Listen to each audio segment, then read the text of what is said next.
ባያጠፉም መቀጣት። ከነዳጅ ማደያው የተነሳ እሳት ጎረቤት ባለቤት ላይ መጠነኛ ጉዳት አድርሷል።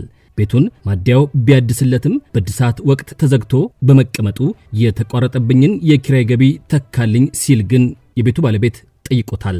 ማደያው በበኩሉ ለእሳቱ መነሳት ምክንያቱ ከቦቴው ነዳጅ ይገለብጥ የነበረው ሹፌር ነው፣ እርሱ ያጠፋው ይቀጣ እንጂ እኔ ምን ተዳዬ ሲል መልስ ሰጥቷል። አይመለከተኝም ብሏል። አድማጮች ምን ትላላችሁ? ማደያው ገንዘቡን የመክፈል ኃላፊነት ይኖርበት፣ ባያጠፋም ይቀጣ ይሆን? ሰበርስ ምን ወሰነ? አሁን ተመጥኖ ይቀርባል። እንድታደምጡ በአክብሮት የጋበዟችሁ ነፃነቱን ጠብቆ ለሕግ የበላይነት መከበር የሚሰራው ኢትዮጵያ የፌዴራል ጠበቆች ማህበርና አደጋ የወለደው ማጣት ሳይዘጋጁ ደርሶና ሐዘን ላይ ጥሎ ደግሞ ሌላ ማጣትን እንዳያመጣቦት የሕይወት ዘመኖን በሙሉ ከዘመን ኢንሹራንስ ይወዳጁ፣ ስጋትን ራሱን ያሸንፉ የሚለው ዘመን ኢንሹራንስ ናቸው። ካልታሰበ አደጋና ጉዳት የምታምኑት አምላክ ይጠብቃችሁ። ቤቱ የመንግስት ቤቶች ኤጀንሲ ነው። በእሳት ቃጠሎ ጉዳት ከደረሰ በኋላ የነዳጅ ማደያው ባለቤት ሼል ኢትዮጵያ ጉዳት የደረሰበትን ቤት እድሳት ፈጽሞ አስረክቦታል። የተረከበው የመንግስት ቤቶች ኤጀንሲ ግን በእድሳት ወቅት ቤቱ በመዘጋቱ ከኪራይ ያጣውትን ገቢ ብር 6375 ብር ክፈለኝ ብሎታል። ነሐሴ 26 ቀን 1997 ዓ.ም ከሶታል። ማደያው በበኩሉ ቤቱን መጀመሪያም ያደስኩልህ የነዳጅ ስራዬ እንዳይቆም ብዬ እንጂ ጥፋተኝነቴን አመኛ አይደለም። ለእሳቱ መነሻ ምክንያት የሆነው ነዳጁን ጭኖ ወደኔ ማደያ ያመጣው የነዳጁ አጓጓዥ ሾፌር ነው፣ እርሱን ጠይቅ እንጂ እኔ አልከፍልም ብሎታል።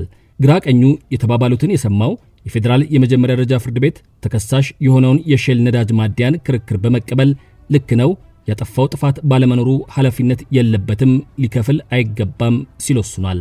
ይግባኙ የቀረበለት የከፍተኛው ፍርድ ቤትም የስር ፍርድ ቤት ውሳኔ ልክ ነው ብሎ አጽንቶታል። ልክ አይደለም በሚለው አቋሙ የጸናው የሕግ ስህተት ተፈጽሟል ያለው የመንግስት ቤቶች ኤጀንሲ ግን አቤቱታውን ለፌዴራል ጠቅላይ ፍርድ ቤት ሰበር ሰሚ ችሎት አቅርቧል። ሰበርም ግራቀኙን አከራክሮ ውሳኔውን ሰጥቷል። ሰበር ግን ምን ወስኖ ይሆን? በሰበር መዝገብ ቁጥር 33201 የተደረገውና ጥቅምት 27 ቀን 2001 ዓ.ም የተወሰነውን ውሳኔ በቅጽ 9 ስለታተመ ያልነገርኳችሁን ሙሉን ለመረዳት እንድታነቡት አደራዬን ላስቀድም።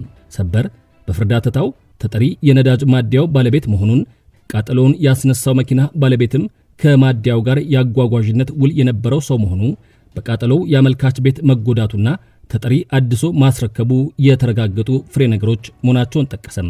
በቃጠሎው ምክንያት የተቋረጠውን የቤት ክራይ መክፈል የለበትም ተብሎ የተወሰነውም ለእሳቱ ምክንያት የሆነው የሾፌሩ ጥፋት እንጂ ማደያው ያጠፋው ጥፋት የለም በሚል መሆኑንም አስታወሰም።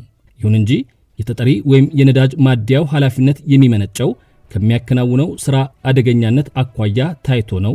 ማንም ሰው ሥራው በሚያደርሰው ጉዳት ምክንያት ጥፋት ባይኖርበትም ከውል ውጪ ኃላፊነት ሊከተልበት እንደሚችል በፍትሐብሔር ሕግ ቁጥር ከቁጥር 2066 እስከ 2089 ድረስ የተደነገጉት ድንጋጌዎች ያስረዳሉ አለም። ከነዚህ ድንጋጌዎች መካከልም ለዚህ ጉዳይ አግባብነት አለው ያለውን የፍትሐብሔር ሕግ ቁጥር 2069 ንዑስ ቁጥር 1 ድንጋጌን ጠቀሰም። ይህ ድንጋጌ ከሚሰሩት ሥራ አደገኛነት የተነሳ ባያጠፉም ለሚደርስ ጉዳት ኃላፊ ስለሚሆኑ አደገኛ ሥራ ስለሚሰሩ ይደነግጋል አለም። በእርግጥም የፍትሐብሔር ሕግ ቁጥር 2069 1 እንዲህ ይላል። አንድ ሰው የሚፈነዱ ወይም መርዝ የሆኑ ቅመማት በስራ ላይ በማዋል ወይም በማከማቸት ወይም ከፍተኛ ጉልበት ያለው የኤሌክትሪክ መስመር በመዘርጋት ወይም የመሬትን ተፈጥሮ መልክ በመለወጥ ወይም በተለይ አደገኛ የሆነ የኢንዱስትሪ ሥራ በማካሄድ ይህ ሥራው በሌላው ሰው ላይ አደጋ ያደረሰ እንደሆነ ለደረሰው ጉዳት ኃላፊ ይሆናል በማለት ይደነግጋል።